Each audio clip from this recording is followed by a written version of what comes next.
Bienvenue sur la chaîne Emissario Unidos da Luz. Si vous appréciez cette histoire d'expérience de mort imminente, pensez à la liker et à vous abonner à la chaîne.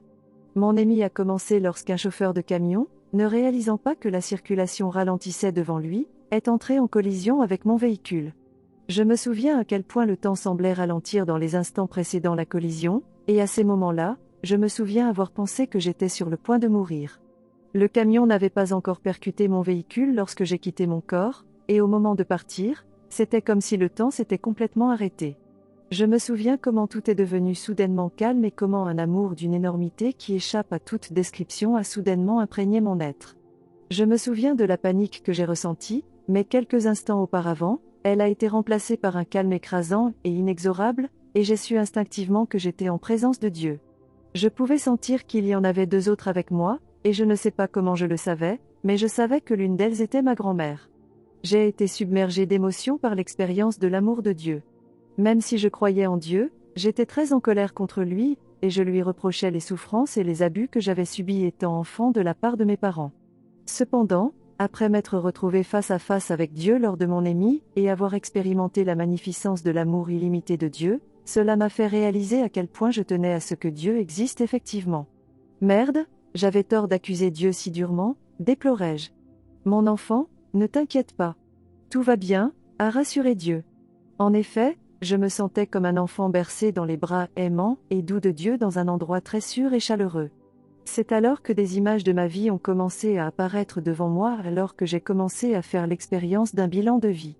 Au cours de la révision, j'ai pu ressentir la joie et le bonheur que mes actions d'amour conféraient à la vie des autres, consciemment et inconsciemment, et j'ai pu sentir à quel point ces actions plaisaient à Dieu. Je suis si fier de toi, s'est réjoui Dieu, et son exaltation m'a rempli d'une joie et d'un bonheur que je n'avais jamais connu auparavant. Ma jubilation a diminué, donnant lieu à des sentiments de blessure et de honte lorsque je revoyais les actions qui ont fait souffrir les autres. Je m'attendais dans une certaine mesure à ce que Dieu me juge pour mes actions blessantes, et pourtant, tout ce que j'ai ressenti lors de l'examen de ma vie, c'était la compassion inébranlable de Dieu. Quel choix différent aurais-tu pu faire ? M'a demandé Dieu dans son infinie patience.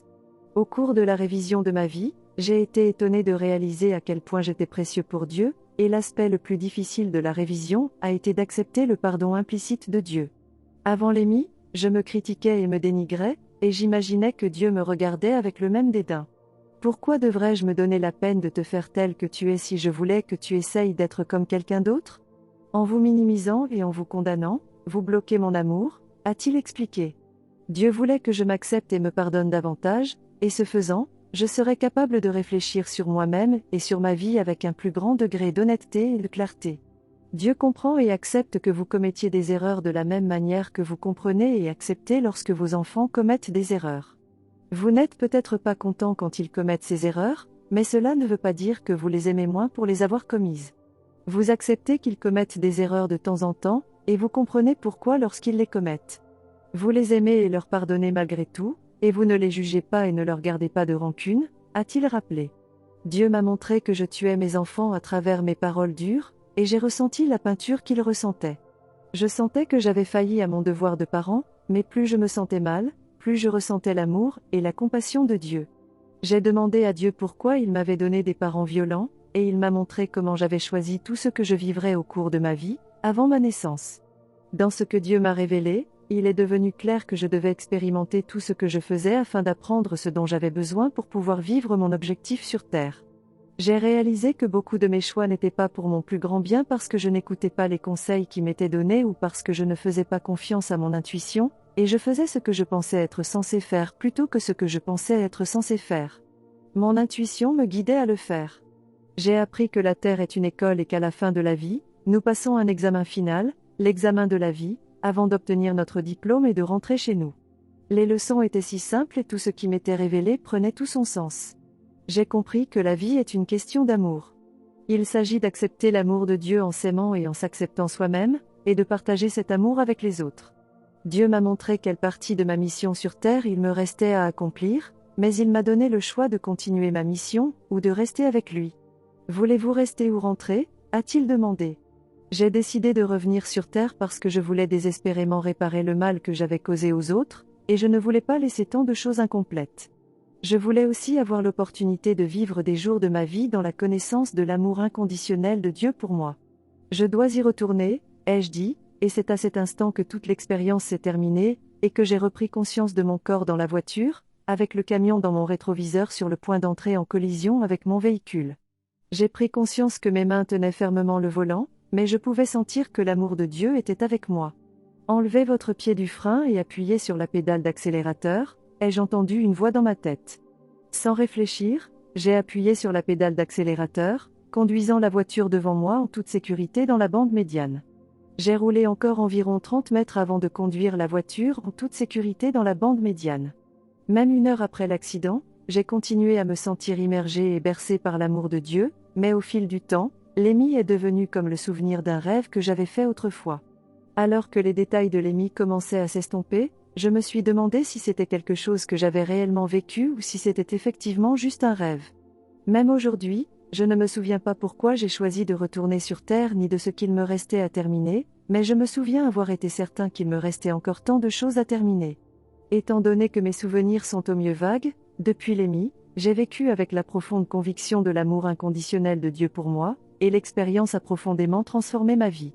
Maintenant, lorsque je suis confronté à ces situations que je trouve très difficiles, je m'arrête momentanément pour décider quelle est la meilleure façon de procéder, parce que je ne veux pas ressentir la douleur et le regret que j'ai ressenti lors de mon examen de vie, ou de toute autre vie critique que je pourrais expérimenter dans le futur. L'année qui a suivi l'accident a été l'une des années les plus difficiles de ma vie, et je me suis souvent demandé si j'avais pris la bonne décision en décidant de retourner sur Terre. Maintenant, cependant, quand je repense à ce que j'ai appris et quand je réfléchis à la manière dont ma vie a été bénie depuis Lémi, je suis si heureuse d'être revenue. Ma vision de la vie a changé depuis Lémi, et j'ai tendance à voir la vie comme une aventure ou un jeu merveilleux, et j'ai tendance à aborder ma vie de manière ludique. Cependant, lorsque je vois les rayons du soleil traverser les nuages, je me souviens de Dieu, et cela me donne le mal du pays. Les rayons du soleil, je les vois comme Dieu me rappelle de me rappeler combien il m'aime, que je ne suis jamais seule et qu'un jour je reviendrai pour être avec lui pour toujours. 2 jours après l'accident, je suis allée à l'église. Avant la messe, une dame que je connais est venue vers moi et m'a interrogée sur mon accident, et je lui ai parlé de mon Lémi. « Qui était avec toi pendant Lémi ?» m'a-t-elle demandé. « Dieu et ma grand-mère, répondis-je. « Qui d'autre ?» a-t-elle demandé. J'étais très réticent à lui parler, mais je lui ai parlé de mon ami mystérieux de l'autre côté. J'étais soulagé que la dame ne me considère pas comme une personne folle, et je pouvais dire à ses questions qu'elle croyait effectivement que les émis étaient réels. Vous pouvez découvrir le nom de votre ami mystère en le demandant, a-t-elle dit, mais à ce moment-là, je n'ai pas vraiment pris en compte ses paroles. Quelques semaines plus tard, après la messe, quelqu'un d'autre m'a interrogé sur l'accident, et alors que je lui racontais mon émi, elle m'a parlé de l'émi qu'elle avait eu, et elle aussi m'a mentionné que je pouvais demander à connaître le nom de mon mystère. Ami. Faisant confiance à leurs conseils, j'ai commencé à demander chaque jour le nom de mon ami mystère. Cependant, j'ai renoncé à essayer lorsque la réponse n'a pas été reçue, pensant que je ne devais pas poser la bonne question. 7 ans plus tard, je regardais une émission télévisée sur les expériences de mort imminente et les guides spirituels de l'autre côté. Ils m'ont expliqué une méthode différente pour demander un nom, alors cette nuit-là, alors que j'étais au lit, j'ai demandé à haute voix qu'on me donne le nom de mon ami mystérieux dans un rêve. Quand je me suis réveillé le lendemain matin, j'étais vaguement conscient d'une conversation que j'avais eue la nuit dernière lorsque le nom de mon ami mystérieux m'est venu à l'esprit. Malgré mon scepticisme, la voix dans ma tête a insisté sur le fait que c'était effectivement le bon nom.